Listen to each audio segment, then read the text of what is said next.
Hi there, welcome to my views and news. Thanks for joining Saturday's live chat session. Always good to be with you in live chats. Two main topics. Today's live, let me welcome the participants and the two main topics. Just a reminder that we are resuming live chats. Friday, Saturday, Sunday are 3 days when I'll host live chats.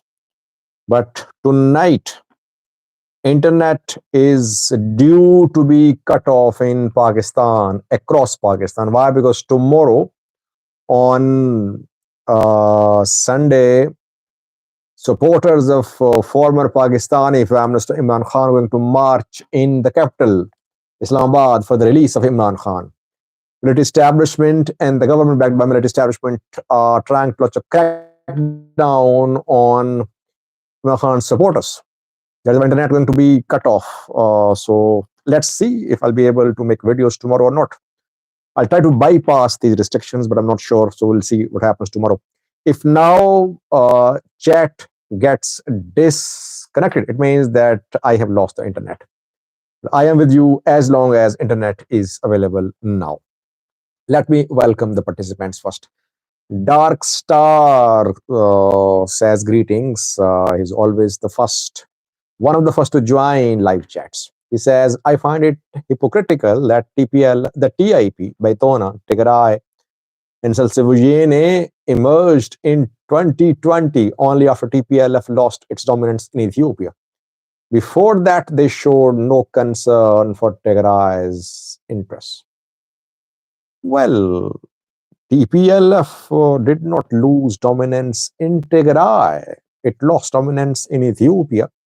Some say, by the way, that some of these groups are backed by TPLF.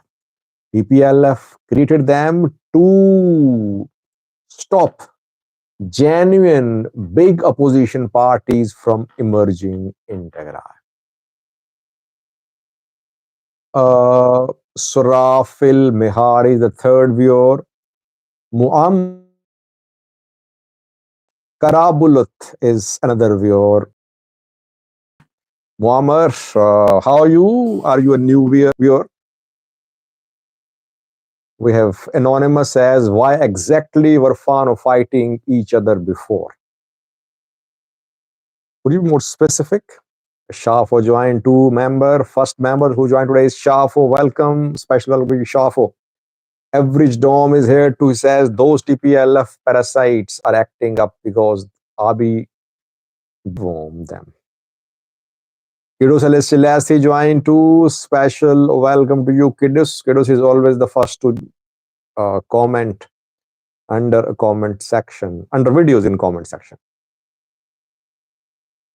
Gaba joined too. He says hi. Surafil says, why hasn't the government not made any progress on its part of the Pretoria deal? Ruth says your connection is very bad. Can you hear me, by the way? Can other viewers hear me? Any problem with the sound with the video?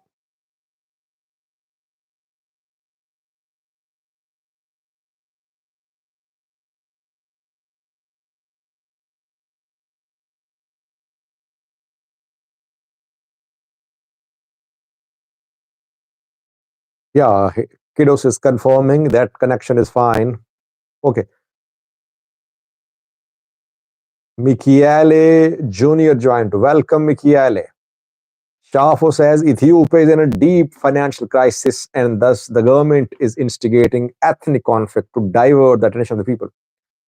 Well, financial crisis is there, but it isn't a sort of critical crisis because Dani joined to welcome Dani, one of my favorite critics. I think there are several other countries faced with worse economic crisis. So crisis is there, but we cannot say that it's sort of critical age and critical period for Ethiopia's survival. Whenever there is crisis, people suffer. Ruling elites, ruling class does not suffer. Same will happen in Ethiopia now. If crisis goes on, people will suffer more. But people so far have not been able to rise. The day they start rising, they start protesting, then it could be a problem for the government. One quick response to a comment about Pretoria. Someone said that, Sajid, why isn't the government honoring its part of Pretoria? Well, the government says it has done more than what Tigray has done. Pretoria. Government said resumption of basic services was done. Now DDR is ongoing. Refugees are returning. Rehabilitation work is ongoing in Tigray. Interim setup was also established in Tigray, so progress is being made. Federal government accuses Tigray that TPLF is not honoring its commitment. That in Pretoria, TPLF agreed to accommodate Prosperity Party in Tigray. This is not happening. Hiran plant nursery joined to welcome Hiran. Ye nahi music ka hai, welcome ye nahi. KO says, I think you were wrong, your viewers, about the Tigrayans who did not stand during the anthem procession. Why? I showed you the video. Anthem was being played and the two politicians were not standing. Core Nebri says, nice to see you live again. Thank you, Core. Birhane Kidane joined too. Yamaskan here as well. Abdul Rahman says, Salam. On your opinion, what do you think of Ethiopian future? Will it exist in 5 years' time? I have done so many videos on that, by the way. I don't see Ethiopia splitting. Someone is asking about Jubaland. Should we start from Jubaland or Tigray? Let's keep it fast because after around 10 minutes, we could see internet disruption here. From Jubaland viewers, then Tigray's Army 60. What is happening in Jubaland is purely a mockery of an election. You people saw what happened in Somaliland on the 13th of November. Election was held. Both Musibe Abdul Rahman had trust in the electoral process. Election Commission was independent. International observers monitored the election. Eye scanning technology was used. One person, one vote. Women voted as well. One of the transparent and fair elections in the Horn of Africa was held in Somaliland just 10 days ago.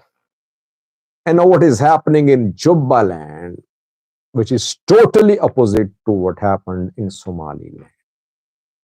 One man in power for the last 10 years. He wants the term. His name is Ahmed Madobe, holding indirect election. Election board does not have the trust of the two candidates. One is Madobe, other is Ilyas Bedel. Ilyas, his security guards and regional presidents, police were involved in a clash today. One police official was killed, two were injured. Ilyas was not allowed to enter a hotel where preparations are underway for election due to be held on Monday. Both parties, Ilyas and Madobe, has announced their own electoral plans. Basically, it's a mockery of an election which is being seen in Jubaland. Somaliland is far ahead of Jubaland, Puntland, or Mogadishu in terms of democratic credentials. That is why it wants recognition.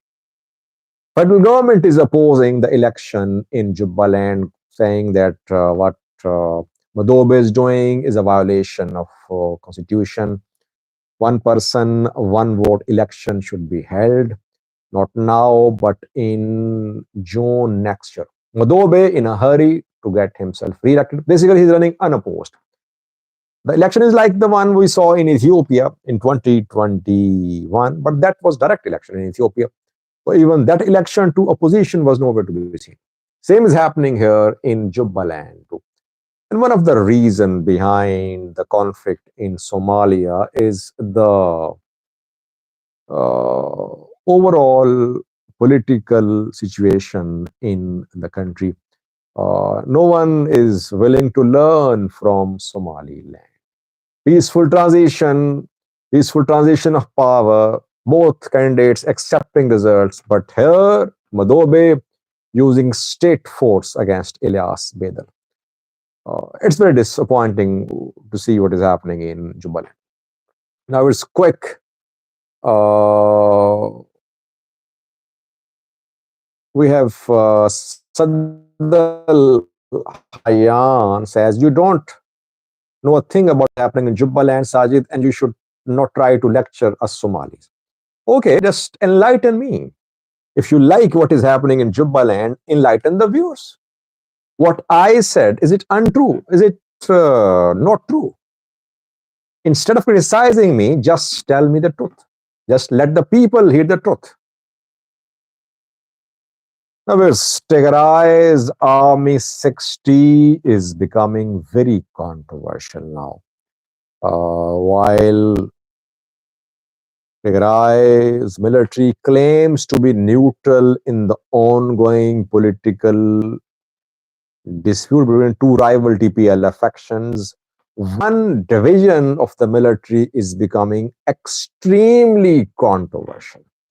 Tigray's Army 60, which is in charge of Central Tigray, and people of Central Tigray, residents of Central Tigray, they say that they are living as if they are living under occupation. Some people contacted me. They said, Sajid, don't know what to do. I mean, it's as if a foreign force has taken over Tambian.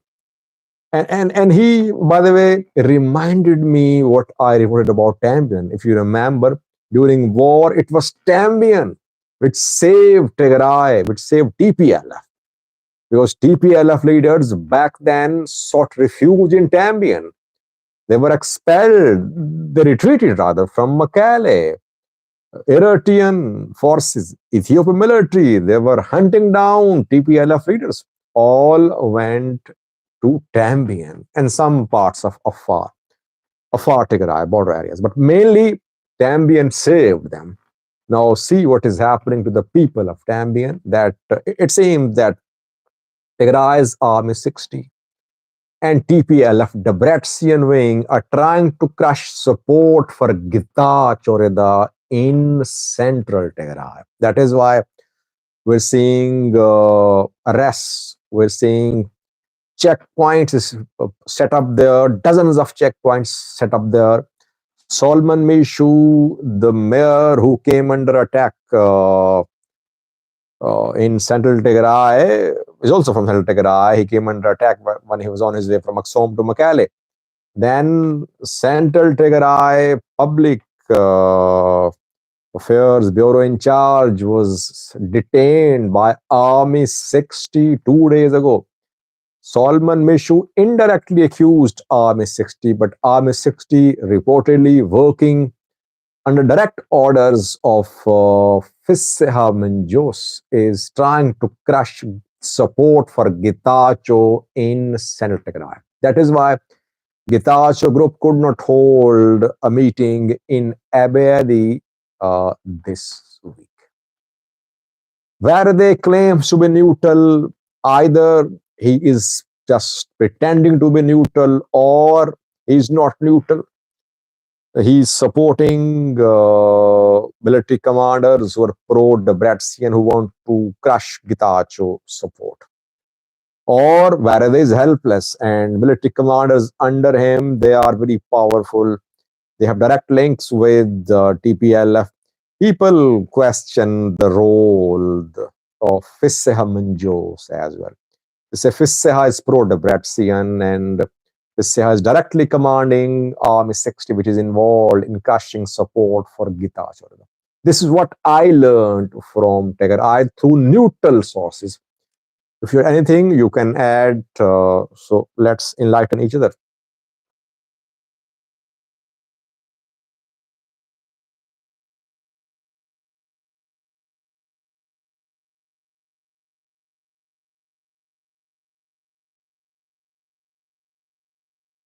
ये मैस्किन says Sajid Tigray and Amhara ghalib ho jayega. He's saying that Tigray and Amhara will prevail. Well, we don't know, but their alliance is very unlikely.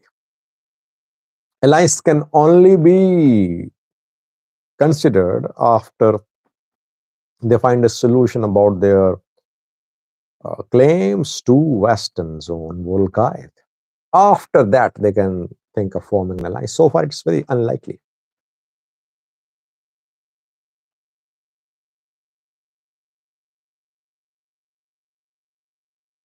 Yamaskan is taking classes of Hindi and Urdu. Interesting, Yamaskan.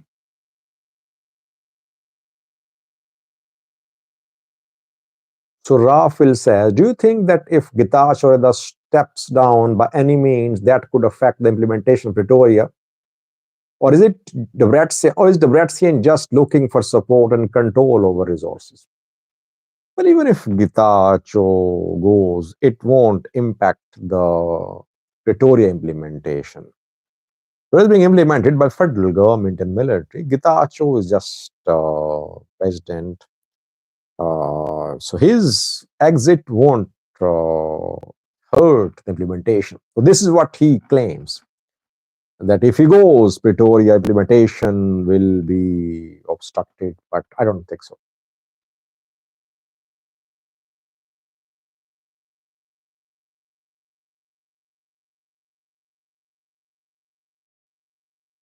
Yamaskan is talking about Matimma. Well, we'll talk about Matimma if border is closed. If once again Fano fighters retake control of Matimma, like they took control of Matimma a few weeks ago, border was closed. I could not confirm closure of border so far. Last time it was Sudanese military which closed the border. Fighting ongoing around Matimma for days, not just in Matimma, but in the areas on the border as well, Amhara, Sudan border.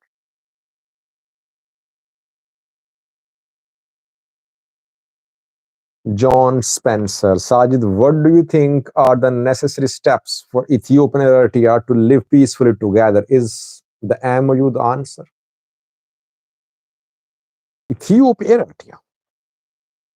Well, they need to solve their issues first. One of the main issues is border issue. It can reignite anytime. So they'll have to solve this issue. Secondly, I think that they should link economically. When economic interests of different countries align, generally they avoid conflicts. Why? Because their economic interests align. Problem is that both Eritrea and Ethiopia, they could not form a joint economic plan for the region.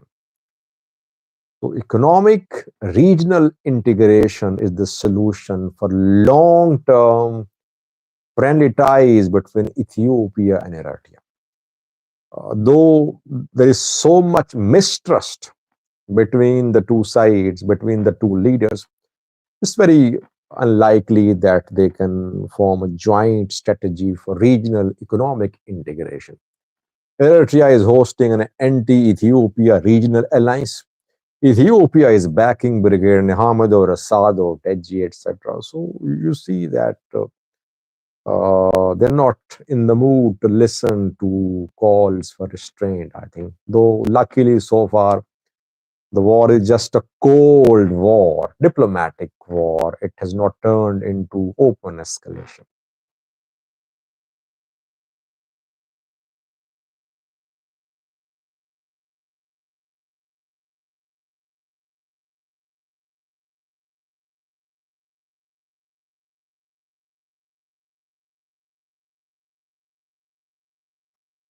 Chafo is saying the protest in Mercato is the beginning of the fall of Abi's regime. Well, Shafo, I'm not aware of large scale public protest. Yes, people close their shops, and they didn't close the shops as a political activity. They closed shops because Addis Ababa government is asking traders to make all transactions through receipts. That if traders buy anything, they should have receipt of the bought items. If they sell anything, they should give receipts to. So they should uh, have they should have complete documentation of their businesses. This is what they're opposing, Bargato traders. I don't think that what they are doing is a political move against the PM Abi's government. Am I right, Shafo? Yeah, Darni, they have opened their shops 2 days ago. I think they opened.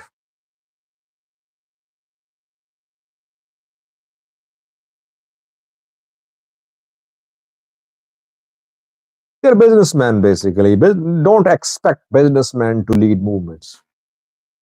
Businessmen only protect their interests.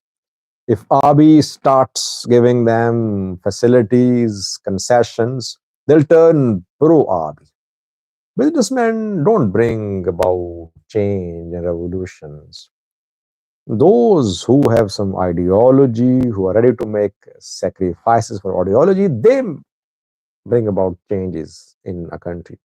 I don't see Mercato traders creating a revolution in Ethiopia. And those who claim to be champions of democracy, they are just lecturing Ethiopians staying abroad. Jawar, people say you are very uh, unfair on Jawar. You criticize him a lot. Jawar is abroad. Bekle Gerba abandoned politics. Rita Gudina stays abroad. Two ONLF leaders abroad as well. OLF leaders released recently from prison. And that opposition politician, I forgot his name, who was opposition politician during Meles Zenawi era, is also abroad.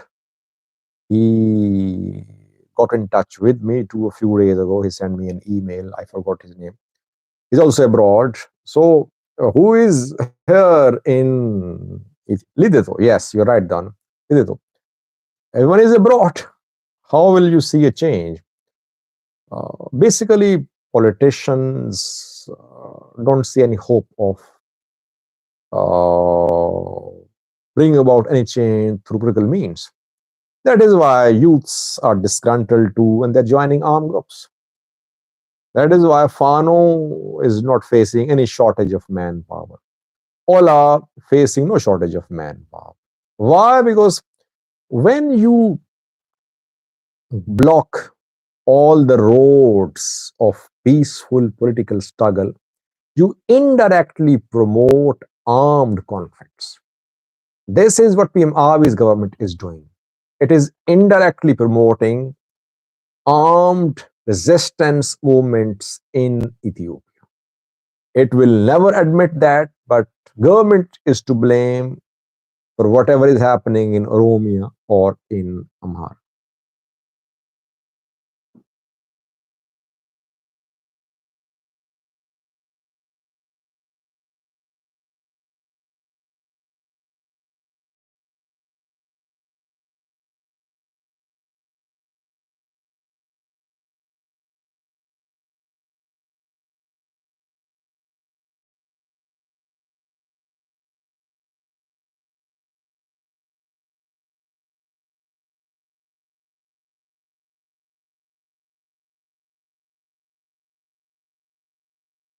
Core Nebri says, is there any sanctions imposed against Eritrean president? I am not aware of any new sanctions imposed on Eritrean president this year. During Tigray war, their military officials were put under sanctions. So I am not aware of any new sanctions imposed on Isaias Afwerki. He went to Italy a few months ago. He visited China, Russia, visited Saudi Arabia too. So he's not under any major restrictions in Europe because he visited Italy. Maybe he could be under restrictions in US or Canada, but not in Europe at least. Talking about travel restrictions, though the other restrictions too put in place on PFDJ, on some businesses of Eritrean government.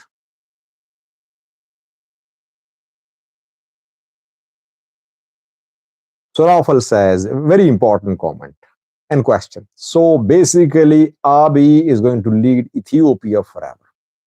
Yeah, this is the question which we should try to answer.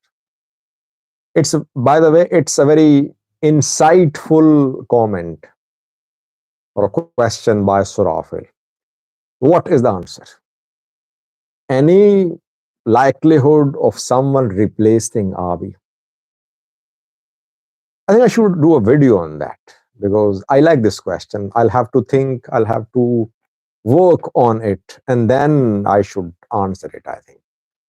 I'll do a video on that. I like this question.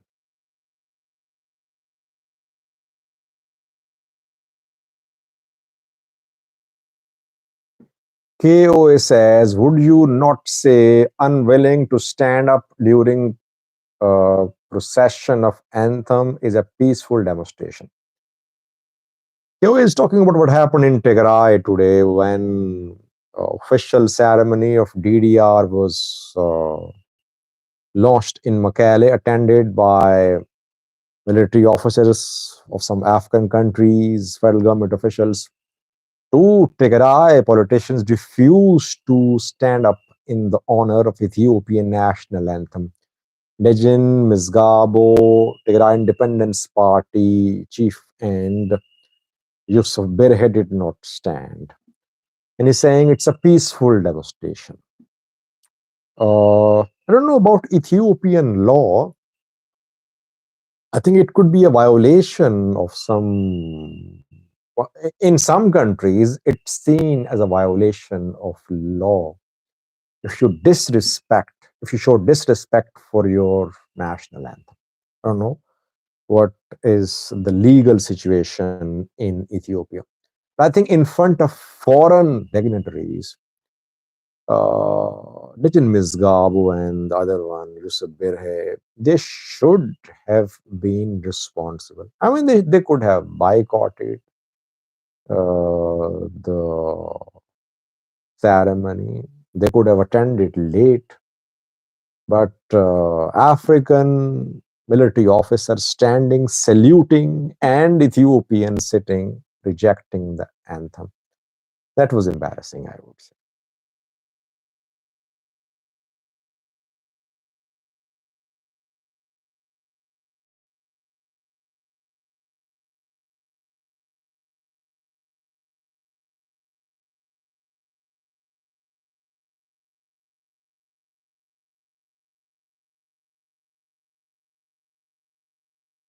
Jamal, yeah, yes, question important. Let me address, then we'll end the live chat because 30 minutes have passed. Jamal says, Haji, do you think other Ethiopian ethnic groups accept Fano's ideology? Even if Fano won war with federal government, I don't think that other groups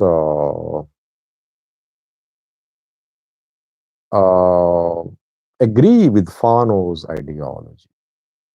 Fano has not been able to team up with other Ethiopian armed or political groups.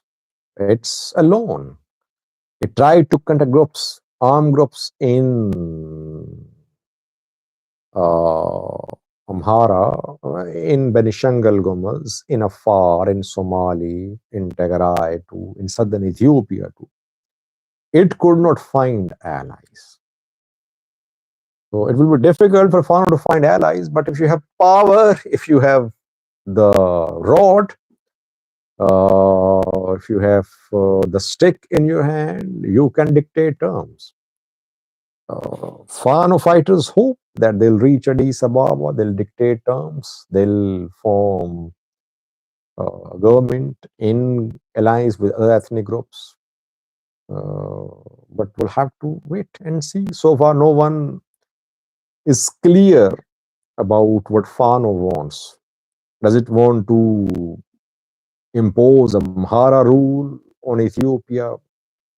Does it believe in a country with no ethnic constitution operating along ethnic lines?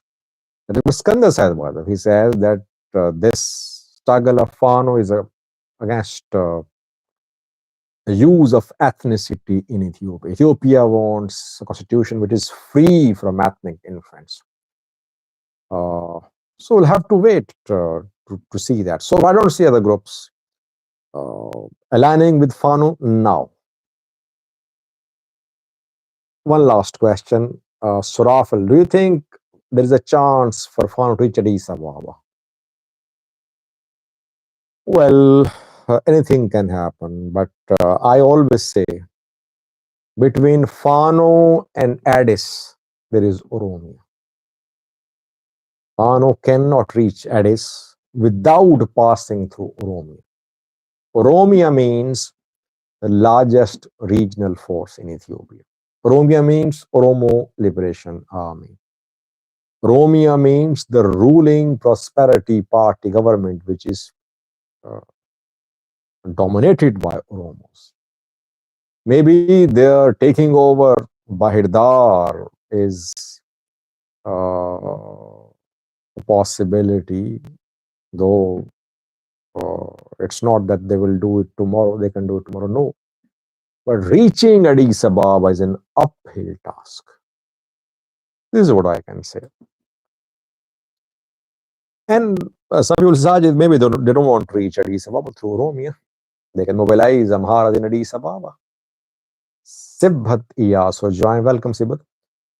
They can mobilize Amharas in Addis. So there are tens of thousands of Amharas there. But when people try to involve Amharas in this conflict in Amharas in Addis, when people involve Amharas of Addis Ababa in the conflict in Amhara region, basically they make the lives of Amharas of Addis Ababa difficult, because then Addis Ababa Amharas are mistrusted. They are seen as suspected of having links with Fano. Then rigorous checkings happen, houses are raided, people are arrested. So Amharas of Addis Ababa right now perhaps are not in a position to wage war against the federal government. They're not organized, they're urban people, there's no active insurgency in the capital. I would say I don't see the possibility of reaching Addis Ababa in coming days or weeks. I don't know about future. I don't know what will happen in 2026 or 2025.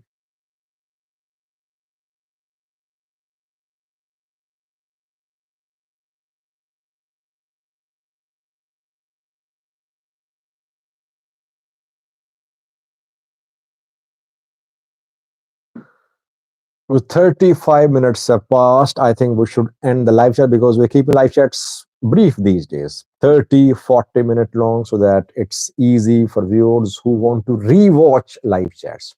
Alam, you're late. We're going to sign out. I'll be back tomorrow, Sunday. If internet speed is okay, then I'll be back tomorrow. Thank you for joining the live chat, viewers. It was good to be with you. Any suggestions you want to share, feel free to share in comment section about improvement of the channel, improvement of live chat format. I am seeing that several viewers are happy because of the resumption of live chats, because perhaps they like interaction. I am happy as well because I was missing live chats.